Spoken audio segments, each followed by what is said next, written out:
Hello प्यारे बच्चों, कैसे हैं आप लोग? आप लोग सब ठीक होंगे और घर पे बैठ के पढ़ाई भी कर रहे हैं, मुझे मालूम है। क्योंकि मैं जो पढ़ा के गई थी आपको, वो तो आप लोगों ने पढ़ लिया। चलिए, मैं आज फिर से एक नए प्रकरण के साथ आपके सामने उपस्थित हुई हूँ। बच्चों, आज मैं आप लोगों को कक्षा 5 में हमारा परिवेश के पाठ 6, जिसका नाम है वन्य जीवों का संरक्षण, का एक प्रकरण वन्य जीवों का संरक्षण एवं उसके उपाय के बारे में बताऊंगी। इस प्रकरण को पढ़ने के बाद आप लोग विलुप्त एवं संकटग्रस्त जातियों में अंतर कर पाएंगे। आप लोग रेड डाटा बुक के बारे में जान जाएंगे और साथ ही साथ राष्ट्रीय उद्यानों के बारे में भी जान जाएंगे। तो बच्चों, मैं आज के अपने प्रकरण को शुरू करती हूँ। सबसे पहले बच्चों, हम ये देखना चाहते हैं कि आप लोगों ने क्या सीखा। कल हमने जो पढ़ाया था उससे आप लोगों ने क्या क्या सीखा, उस पर आधारित कुछ प्रश्न हैं। उन प्रश्नों का आज आपने जवाब आसानी से दे दिया, इसका मतलब आपको कल का प्रकरण याद हो गया। ऊन हमें किस जंतु से प्राप्त होता है? बच्चों बताइए, सबका जवाब बिल्कुल सही आने वाला है। किससे प्राप्त होता है ऊन? भेड़ से। और भेड़ के अलावा याक से भी हमें ऊन प्राप्त होता है। एक प्रश्न और हमारे पास देखिए, गाय से हमें क्या प्राप्त होता है? बिल्कुल सही, सब एक साथ चिल्ला के बोलेंगे ना, दूध। मुझे मालूम है, जो उत्तर आता है सब इकट्ठा बोलते हैं, कोई नहीं रुकता है। तो गाय से हमें दूध प्राप्त होता है और दूध से बने हुए सामान जैसे दही, मक्खन, लस्सी, मलाई, छाछ, इतनी मजेदार मजेदार चीजें, उसी से मिठाइयां भी बनती हैं। अब बच्चों ये प्रश्न देखिए, यदि सारे जंगल कट जाएं तो क्या होगा? अब हमारे पास ये प्रश्न आ गया। सोचिए जरा सा, यदि सारे जंगल कट जाएंगे तो क्या होगा? भाई, जंगल किसका घर होता है? जंगली जानवरों का, यानी वन्य जीवों का। अगर वो काट दिया जाए तो क्या होगा? वो अपने घर से बाहर निकल आएंगे। जैसे हमारा घर है, हम अपने घर में रहते हैं, अगर कोई उस घर को तोड़ दे तो हम कहाँ आ जाएंगे? सड़क पर आ जाएंगे, यानी घर के बाहर आ गए ना हम। चिड़िया घोंसले में रहती है, घोंसला उसका तोड़ दे तो चिड़िया कहाँ जाएगी? घोंसले के बाहर ही कहीं रहने लगेगी ना। तो इसी तरीके से यदि वन्य जीवों का घर होता है जंगल, अगर जंगल सारे काट दिए जाएं तो क्या होगा? वन्य जीव तो बेघर हो जाएंगे, और जब वो बेघर हो जाएंगे तो वो सड़कों पर निकलने लगेंगे। सड़कों पर निकलेंगे क्योंकि उनके अंदर गुस्सा होगा अपने घर को तोड़ने का, अपने घर के जाने का। तो वो लोगों पर आक्रमण भी करेंगे। जंगल कटने से पेड़ कट जाएंगे, सारी ऑक्सीजन भी खत्म हो जाएगी, तो हम लोग सांस भी नहीं ले पाएंगे। तो हमारा पूरा का पूरा जो प्राकृतिक संतुलन है वो नष्ट हो जाएगा। चलिए, हम इसी के बारे में आज डिटेल में चर्चा करेंगे। देखिए, यहाँ पे आपको कुछ चित्र दिखाई दे रहे हैं। कटते जंगल, बहुत पहले समय की बात है। देखिए, ये क्या दिखाई दे रहा है आप लोगों को बच्चों? दिखाई दे रहा होगा, घना जंगल है। इसमें देखिए बहुत बड़े बड़े पेड़ हैं, पेड़ों के ऊपर बंदर है, हाथी है, भालू है, हिरन है, बारहसिंगा, गैंडा, मोर, बाघ, शेर, यानी बहुत सारे जानवर हैं और बहुत घना जंगल है। इतना घना जंगल है कि सारे जानवर आराम से रह भी रहे हैं और अपना परिवार भी रखे हैं। तो जानवरों की संख्या में वृद्धि भी हो रही है। और उस समय जब हमारे दादा दादी से पूछिएगा आप, कि जब वो लोग छोटे छोटे रहे होंगे तो उस समय कितना अच्छा मौसम रहता होगा। सुबह जब उठते होंगे तो कितनी ठंडी हवा मिलती होगी। शाम के समय जब सूरज ढलने वाला होता है तो उस समय का मौसम कितना ठंडा हो जाता था। लेकिन क्या आज होता है? आज रात के 8 बजे तक गर्मी बनी रहती है, 9 बजे तक गर्मी बनी रहती है कि हम बाहर नहीं बैठ सकते बिना पंखे के। एक क्या है, ये सिर्फ दुष्परिणाम है किसका? जंगल के काटने का। देखिए ये सीन। उसके बाद धीरे धीरे जब मानव की संख्या बढ़ी, यानी मानव की जनसंख्या धीरे धीरे क्या हो रही है? दुनिया की बढ़ रही है। जब जनसंख्या बढ़ेगी तो सारे मनुष्यों को रहने के लिए घर चाहिए होगा। अब वो घर के लिए जमीन कहाँ से लाएंगे? ऑब्वियसली वो क्या करेंगे, जो शहर के आसपास वाले जंगल थे उन्होंने उन जंगलों को काटा। तो जो खेत थे, खेत कहाँ चले गए? अब सोचिए कहाँ चले गए? जंगलों में बन गए खेत और खेतों में बन गए मकान। भाई मान लीजिए ये हमारा घर है, उसके पास हमने खेती कर रखी है, खेतों के पास हमारे घने घने जंगल है ना। हमारी आबादी बढ़ी, एक घर में हम नहीं रह पा रहे हैं, हमें दूसरे घर की जरूरत है, तो हमने खेत काट के मकान बना लिया। और जब खेत काट के मकान बना लिया तो क्या करना पड़ेगा हमें? हमें खेती की जरूरत तो पड़ेगी पड़ेगी, तो हम जंगल काट के खेत बना लेंगे। और जंगल को हम आगे शिफ्ट कहीं ले जा नहीं सकते क्योंकि वो पहले से मौजूद है। तो इस वजह से जैसे जैसे आबादी बढ़ी, तो देखिए खेतों को काट काट कर मकान बनाया गया और जंगलों को काट के खेत बनाया गया। आबादी और ज्यादा बढ़ी, और ज्यादा बढ़ती चली गई। उसके बाद जब आबादी ज्यादा बढ़ी तो आने जाने के लिए लोगों ने क्या बनाए, बड़ी बड़ी बिल्डिंगें बनाना शुरू कर दी। बड़ी बड़ी बिल्डिंगों के साथ रास्ते में सड़कें बनने लगी। जब सड़कें बनी तो क्या हुआ, और कुछ सड़कें जंगल के अंदर से होकर जाने लगी, तो फिर जंगल को काटा गया। जैसे हमारे शहर लखनऊ में ही अगर आप देखिए तो कुकरेल जंगल, उसके अंदर से सड़क कटी हुई है जो एक जगह से दूसरी जगह को जोड़ती है। तो ये जंगल को काट कर ही तो बनाया गया। अब इससे जंगल दो हिस्सों में बढ़ जाता है। वो सड़क के बनने से जंगल दो हिस्सों में बढ़ गया, एक इधर का और एक इधर का। लेकिन सड़क बीच से आ रही है और सब आ जा रहे हैं उस पे। अब देखिए आगे क्या हुआ, जीवों की विलुप्ति का कारण हमने अभी तो बताया, जंगल कट गए। जब जंगल कट गए तो जंगली जानवर कहाँ जाएंगे, जब उनके पास घर नहीं होगा तो इधर उधर दौड़ेंगे।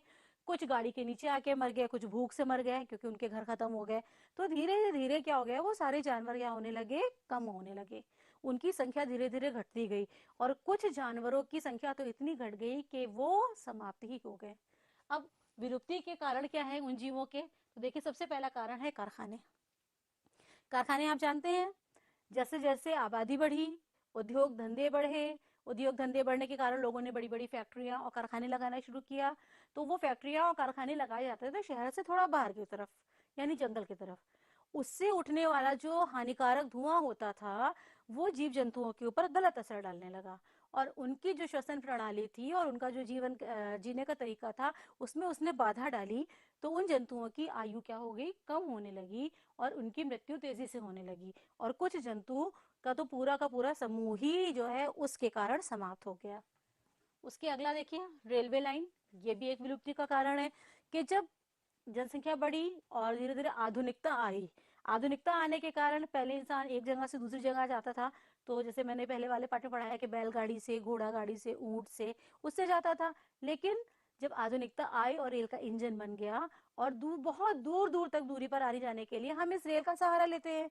अब क्योंकि एक शहर से दूसरे शहर, दूसरे प्रदेश से दूसरे प्रदेश में जाने के लिए रेल की पटरियां बिछाई गई। अब रेल की पटरियां बिछाने के लिए क्या किया गया होगा, अगर वो जंगल के बीच से आ रही है तो वो जंगलों को काटा गया, उतने हिस्से को पूरा खाली किया गया, तब रेल लाइनें बिछी और रेल चलने लगी। अब बताइए जो जंगली जानवर उस जगह पर रहते थे और उस हिस्से को काट कर रेल की लाइनें बिछा दी गई। आधुनिकीकरण तो हो रहा है मानव का, लेकिन उसके साथ साथ पर्यावरण के साथ क्या हो रहा है, पर्यावरण के साथ खिलवाड़ हो रहा है। मानव आधुनिक होता जा रहा है, पर्यावरण के साथ खिलवाड़ करता जा रहा है। रेलवे लाइनें बिछ गई, जंगल कटते चले गए, और उन जंगलों में रहने वाले जानवर भी कम होते चले गए। और देखिए ये क्या दिखाई दे रहा है आपको, सड़क बनी हुई है, बहुत बड़ी बड़ी बिल्डिंगें बनी हैं और एक तरफ पेड़ लगा दिया। क्या बड़े बड़े जंगल काट कर कुछ पेड़ लगाना हमारा विकल्प हो सकता है पर्यावरण को बचाने का? बच्चों आप लोग खुद सोचिए कि अगर आपके घर को तोड़ दिया जाए, आपका मकान 4 मंजिला बना है और आपके मकान को तोड़कर आपको 2 कमरों का एक मकान दे दिया जाए, तो क्या उस 4 मंजिला इमारत का विकल्प वो 2 कमरे का मकान हो सकता है? जितना ऐश आराम आप लोगों को उस 4 मंजिला बिल्डिंग में अपने घर में मिलता था, क्या उस 2 कमरे के मकान में मिलता है? नहीं मिलता है, क्योंकि उसका विकल्प वो नहीं है, उसका ऑप्शन वो नहीं है। हमने जंगल के 100 पेड़ काटे और उसकी जगह हमने 2 पेड़ लगा दिए, तो क्या उन 100 पेड़ों से निकलने वाली ऑक्सीजन, उन 100 पेड़ों पर रहने वाले पक्षी, उन 100 पेड़ों के फलों पर आश्रित रहने वाले जंतु, इन 2 पेड़ों पर रहने वाले जंतुओं, पक्षियों का विकल्प है? बिल्कुल भी नहीं है। अगर हमने 100 पेड़ काटे हैं जंगल के, तो हमें कम से कम 200 पेड़ लगाने चाहिए। तब तो हम उस सब्स्टिट्यूट को पूरा कर सकते हैं कि हमने 100 पेड़ काटे हैं, हमने 200 पेड़ लगाए, और 200 पेड़ों में कितने बड़े हो पाएंगे, कितने सूख जाएंगे। लेकिन अगर हमने 2 लगाए, 2 में हो सकता है एक सूख जाए, तो क्या एक उसकी कमी को पूरा कर पाएगा? कभी नहीं कर पाएगा। तो बच्चों कभी भी जंगल काटना या पेड़ काटने की तरफ आप लोग ध्यान मत दीजिएगा, क्योंकि आप लोगों के हाथों में ही अब प्रकृति का भविष्य है।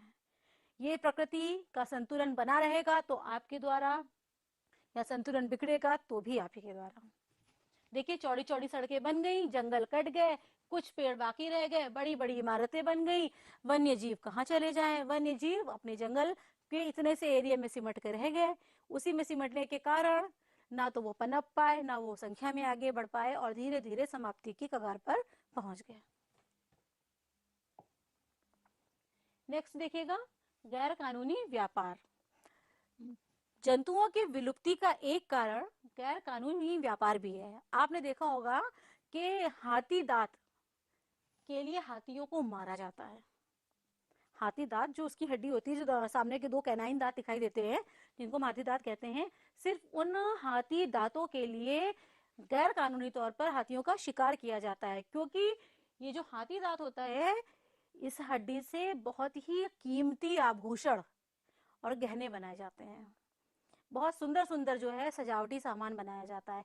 तो लोग हाथियों को मारते समय, जो व्यापारी होते हैं, जो गैर कानूनी व्यापार करते हैं, ये भी नहीं सोचते हैं कि हम सिर्फ अपने फायदे के लिए, सिर्फ रुपया कमाने के लिए हम एक जंतु को मार रहे हैं, जिसकी तो कोई गलती नहीं। उसको प्रकृति ने ये सुंदर दांत दिए हैं और हम उस सुंदर दांतों के लिए, अपने फायदे के लिए उसको मार रहे हैं। तो ये हाथी दांत हो गया। अभी देखिए ये क्या दिखाई दे रहा है आप लोग को, बाघ। बाघ की खाल। आप लोगों ने पिक्चरों में अक्सर अगर टीवी पर देखा होगा, तो लोग अपने अपने घरों में बाघ की खाल को सजा कर रखते हैं, या बाघ का चेहरा जो होता है उसमें खाल भर के, भूसा भर के सजा के रखते हैं। हम लोगों ने तो पिक्चरों में ही देखा है। क्यों रखते हैं? शिकार किया, एक अपनी शान दिखाने के लिए। शिकारी के मैंने बाघ का शिकार किया है, तो उसकी खाल को निकलवा कर उसमें भूसा भर के टंगवा देते हैं, ताकि दूसरे आने जाने वाले तारीफ करें, उनकी बहादुरी दिखाए। क्या एक निरीह पशु को मारना बहादुरी के समान है? बहादुरी बच्चों वो होती है जब हम किसी की जान बचाएं। बहादुरी वो नहीं होती है जब हम किसी के प्राण लें। तो ये देखिए, ये गैर कानूनी व्यापार भी जंतुओं की विलुप्ति का एक कारण है। आगे देखिए, बारहसिंघा और गैंडे के सींग। इसी तरीके से आप लोगों ने देखा होगा कि बारहसिंघा के जो सींग होते हैं और जो गैंडे की नाक के सींग होते हैं, ये भी बहुत ही ज्यादा मजबूत होते हैं, और इसको भी लोग अपने घर में सजाने के लिए सिर्फ इस्तेमाल करते हैं, और ये लाखों में बिकते हैं। इसीलिए लोग इनका अवैध व्यापार करके अवैध रूप से इनको मारते हैं और इसको बेचते हैं। हालांकि अब तो सरकार ने इस पर रोक लगाकर एक अधिनियम पारित कर दिया है, जिसे कहते हैं वन्य जीव संरक्षण अधिनियम। इस अधिनियम के तहत गैर कानूनी तौर पर जानवरों का शिकार करना मना है। अब नहीं कर सकते, और अगर करेंगे तो उनको जेल और जुर्माना हो सकता है। चलिए बच्चों, अब हम आते हैं आगे विलुप्त प्रजातियों के ऊपर। अभी तक हमने आपसे बताया कि जंगल कटे सड़कों के कारण, कारखानों के कारण, खेतों के कारण हैं, और रेल की पटरियों के कारण। जंगल कट गए और जंतुओं की संख्या कम होने लगी, और कुछ तो ऐसे हो गए कि बिल्कुल दुनिया से गायब हो गए। मतलब पूरी दुनिया में अब उसकी एक भी प्रजाति नहीं पाई जाती है। ये हम मान लें कि कुछ जंतु ऐसे हैं। देखिए यहाँ पे लिखा है विलुप्त प्रजातियां। तो जीव जंतुओं की वे प्रजातियां जो संसार से विलुप्त हो चुकी हैं और अब संसार में कहीं भी नहीं पाई जाती हैं, उन प्रजातियों को विलुप्त प्रजातियां कहते हैं। यानी वो प्रजातियां जो बिल्कुल ही खत्म हो चुकी हैं और दुनिया के किसी भी कोने में वो नहीं पाई जाती हैं, उन प्रजातियों को विलुप्त प्रजातियां कहते हैं। इसके कुछ उदाहरण देखिए, जैसे मैमथ, डायनासोर, लाल पांडा और डोडो पक्षी। अब मैं आपको इन लोगों के चित्र दिखाती हूँ। देखिए ये है मैमथ। मैमथ हाथी के समान देखने में एक जानवर हो, जंतु हुआ करता था। बस इसके शरीर के ऊपर घने बाल होते थे और इसके जो दांत थे वो बहुत ही ज्यादा बड़े हुआ करते थे, और इसका सर भी जो है वो हाथी के कंपैरेटिवली जो है वो बड़ा होता था।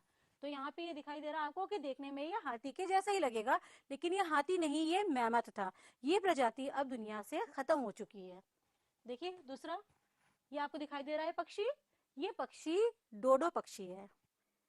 ये अभी जब हम लोगों ने बचपन में सुना था, जब हम लोग छोटे थे, तो उस समय तक के ये देखी जाती थी। मतलब हमारे मम्मी पापा लोग बताते हैं कि डोडो पक्षी जो है वो भी रिसेंटली ही जो है वो विलुप्त हुआ है। तो अगर देखा जाए तो मैमथ के कंपैरेटिवली अगर हम देखें तो सबसे करीबी समय में विलुप्त हुई प्रजाति जो है वो डोडो पक्षी की है। ये आपको दिखाई दे रहा है, ये डायनासोर है। देखिए ये भी डायनासोर है। ये शाकाहारी नहीं, ये मांसाहारी डायनासोर है, और ये वाला डायनासोर शाकाहारी डायनासोर है। तो डायनासोर बहुत ज्यादा पाए जाते थे एक समय में, लेकिन पृथ्वी के वातावरण में अचानक से परिवर्तन होने के कारण क्या हुआ, ये अपने आप को उस तापमान पर, उस वातावरण में नहीं रख पाए जिंदा, और ये समाप्त हो गए। आज सिर्फ इनके अवशेष मिलते हैं, और वैज्ञानिक लोग पता लगाते हैं कि ये किस तरीके से रहते होंगे, किस तरीके से जीते होंगे, इनका आकार कैसा होगा, क्योंकि इनकी हड्डियों के अवशेष प्राप्त हुए हैं। ये आप लोगों ने देखा इसको जानवर को, ये लाल पांडा है। लाल पांडा जो है, जैसे आप लोगों ने पांडा देखा है, पांडा तो भी पाया जाता है, लेकिन ये रेड पांडा जो है वो अब विलुप्त हो चुका है। ये लंगूरों की प्रजाति का, जैसे लंगूर होते हैं उसी तरीके से, उन्हीं से मिलता जुलता एक जीव होता है, उसी की तरीके से पूंछ होती है। देखने में हमें इसकी पूंछ गिलहरी की तरह लगेगी और इसका चेहरा हमें थोड़ा सा लंगूर या बिल्ली के जैसा लगेगा, लेकिन ये पांडा एक अलग ही प्रजाति होती है। और ये प्रजाति जो है वो अब विलुप्त हो चुकी है, जो अब दुनिया में कहीं भी नहीं पाई जाती। तो बच्चों, आप लोगों को विलुप्त प्रजातियां समझ में आ गई होंगी। अब हम आ जाते हैं, देखिए नेक्स्ट हमारा पॉइंट है संकटग्रस्त प्रजातियां। जैसे कि आपको नाम से ही पता चल रहा है, संकट, संकट माने जिसके ऊपर परेशानी आई हुई हो, ग्रस्त यानी परेशानी में घिरी हुई प्रजातियां। अब परेशानी किसके ऊपर आता है? ये जिसका अस्तित्व समाप्त होने वाला हो, जिसको मर जाने का डर हो। तो ये वो जातियां हैं, वे जीव जंतुओं की वे प्रजातियां जो संख्या में कम रह गई हैं और विलुप्ति की कगार पर हैं, संकटग्रस्त प्रजातियां कहलाती हैं। यानी है तो, लेकिन संख्या उनकी धीरे धीरे कम हो रही है, और ऐसे ही कम होती रही तो आने वाले कुछ समय के पश्चात ये सारी जातियां भी उन विलुप्त जातियों की तरह हो जाएंगी और संकटग्रस्त ना रहकर विलुप्त बन जाएंगी। इसमें कौन कौन सा है हमारा? देखिए, राष्ट्रीय पशु बाघ, ये भी संकटग्रस्त प्रजाति में, जबकि हमारा राष्ट्रीय पशु है, हमें तो इसकी सुरक्षा और ज्यादा करनी चाहिए। गिद्ध, गौरैया, शेर, अजगर, इसके अतिरिक्त घड़ियाल, कछुआ आदि प्रजातियां भी जो हैं वो विलुप्त प्रजातियों के अंतर्गत आती हैं। ये देखिए, ये है हमारी काला हिरन। काला हिरन का नाम सुना होगा आप लोगों ने, ये भी संकटग्रस्त प्रजातियों के अंतर्गत आता है। ये शाही, जो शाही को देखा होगा जिसके शरीर पे कांटे होते हैं बहुत सारे, ये भी संकटग्रस्त प्रजाति के अंतर्गत ही आती है। इसकी संख्या भी धीरे धीरे कम होती जा रही है और कम होते होते समाप्त होने की कगार पर है। ये गिद्ध, गिद्ध जब हम लोग छोटे थे तो हम लोगों ने बहुत गिद्ध देखे हैं और वो उड़ते रहते थे, लेकिन जब बड़े हो गए तो आज हम लोगों को गिद्ध कभी कभार एक या दो गिद्ध देखने को मिलते हैं। तो गिद्धों की प्रजाति भी अब संकटग्रस्त प्रजाति में आ गई है। नेक्स्ट, ये सब जानते हैं इसको, घर में फुदकती रहती है आंगन में। पहले कितनी सारी चिड़िया हम लोग के आंगन में आती थी सुबह शाम, लेकिन अब नहीं आती है ना, बहुत कम आती हैं, क्योंकि इनकी संख्या भी धीरे धीरे बहुत कम होती चली जा रही है। ये देखिए अजगर, अजगर इतना भारी सांप होता है, मोटा सांप होता है, लेकिन इसको भी जल्दी मारा जाने लगा। जंगल कटने के कारण ये अपना आवास कहीं नहीं बना पा रहा था, तो उसके कारण ये कभी ट्रकों के नीचे आया, कभी प्रदूषण के कारण, और ये अपनी संख्या कम करने लगा और संकटग्रस्त प्रजाति में आ गया। ये देखिए शेर, एशियाई शेर जिसे कहते हैं, एशियाटिक लाइन, वो भी संकटग्रस्त प्रजाति के अंतर्गत ही आता है। अब हम बात करते हैं यहाँ पे किताब की रेड डाटा बुक। सभी संकटग्रस्त जातियों की संख्या का रिकॉर्ड रखने के लिए एक किताब का निर्माण किया गया है, इसे रेड डाटा बुक कहते हैं। मतलब जितनी भी संकटग्रस्त प्रजातियां हैं पूरी दुनिया में, उन सबका रिकॉर्ड रखा जा रहा है। उन सबका रिकॉर्ड रखने के लिए जिस बुक का इस्तेमाल किया जाता है या जो बुक बनाई गई है, उस बुक को हम रेड डाटा बुक कहते हैं। इस बुक में उन सभी प्रजातियों का विवरण रहता है जो इस समय संकटग्रस्त हैं और उनकी संख्या कम है।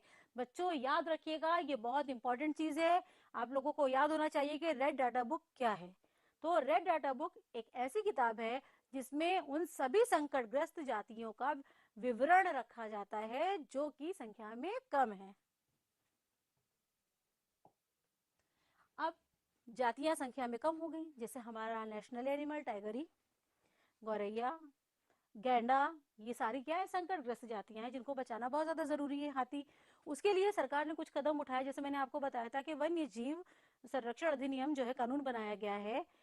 उसके अतिरिक्त सरकार ने गैर कानूनी शिकार पर रोक लगा दी, और तीसरा काम जो सरकार ने किया वो ये किया कि उसने नेशनल पार्क और राष्ट्रीय उद्यानों का निर्माण किया।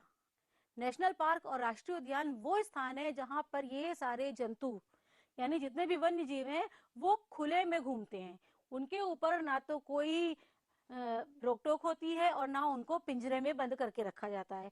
उनको खुले वातावरण में रखा जाता है और उनको चिन्हित किया जाता है साथ में, और ये समय पर काउंटिंग की जाती है कि इनकी संख्या बढ़ी है कि नहीं, बढ़ी है या घटी है। यहाँ पे देख लीजिए, जैसे बहुत सारे नाम है। एक दुधवा नेशनल पार्क है जो कि हमारे उत्तर प्रदेश में ही है, लखीमपुर खीरी में। ये दुधवा नेशनल पार्क बनाया गया था मुख्य रूप से किसके लिए? बाघ के संरक्षण के लिए। दूसरा है जिम कॉर्बेट नेशनल पार्क, ये उत्तराखंड में है, ये भी बाघ के लिए मशहूर है। सरिस्का राष्ट्रीय उद्यान राजस्थान में है। बांदीपुर राष्ट्रीय उद्यान कर्नाटक में है। नंदा देवी राष्ट्रीय उद्यान उत्तराखंड। गिर राष्ट्रीय उद्यान गुजरात में। काजीरंगा राष्ट्रीय उद्यान असम। कान्हा किसली अभ्यारण्य मध्य प्रदेश। चंद्रप्रभा वन्य जीव अभ्यारण्य उत्तर प्रदेश।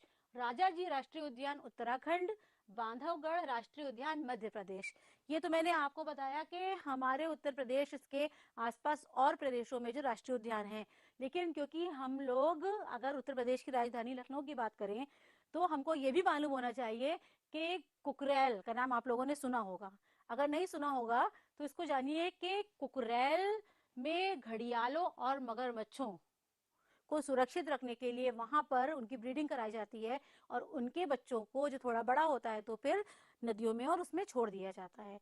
तो क्योंकि घड़ियाल भी एक संकटग्रस्त प्रजाति है, तो उसके संरक्षण के लिए लखनऊ में कुकरेल जो है वह बनाया गया है, और वहां पर उनको पाला जाता है और उनकी संख्या में वृद्धि की जाती है। अब यहाँ पे आपको बच्चों दिखाई दे रहा होगा वन्य जीवों के संरक्षण हेतु सरकार द्वारा उठाए गए कदम, वो तो हम बता ही चुके हैं आपको। लेकिन जब वन्य जीव संरक्षण अधिनियम लागू हुआ था तो उसके बाद सबसे पहले समस्या हमारे पास क्या आई होगी? क्योंकि हमारा राष्ट्रीय पशु ही विलुप्ति के कगार पर है, तो हम किसको बनाएंगे? तो बाघों के संरक्षण के लिए एक प्रोजेक्ट टाइगर नाम का प्रोजेक्ट बनाया गया था, जिसमें सिर्फ बाघों का चिन्हीकरण किया गया था और उनकी संख्या में वृद्धि करने के लिए उपाय किए गए थे। तो ये प्रोजेक्ट टाइगर जो है वो सन 1973 में लागू किया गया था, और 1973 से लेकर आज तक के रिकॉर्ड अगर देखे जाते हैं तो बाघों की संख्या में काफी हद तक की वृद्धि हुई है। दूसरी चीज ये देखिए, 20 मार्च को विश्व गौरैया दिवस मनाया जाता है। विश्व गौरैया दिवस, क्योंकि गौरैया भी हमारी क्या हो गई? संकटग्रस्त है, तो हम उसको बचाने के लिए, उसकी संख्या बढ़ाने के लिए हर 20 मार्च को गौरैया दिवस मनाते हैं। और अब बच्चे भी कितने अवेयर हो गए हैं कि गौरैयों को गर्मी से बचाने के लिए अपने घर की छतों पर अनाज और पानी भरकर रखने लगे हैं। तो बच्चों, इस पाठ के साथ ही मैं आज का प्रकरण समाप्त करती हूँ। उम्मीद है कि आप लोगों को ये प्रकरण समझ में आया होगा और अच्छे से इसको समझ लिया होगा। यदि कोई कठिनाई होती है तो आपने घर के बड़ों या अपनी शिक्षिका से सहायता ले सकते हैं।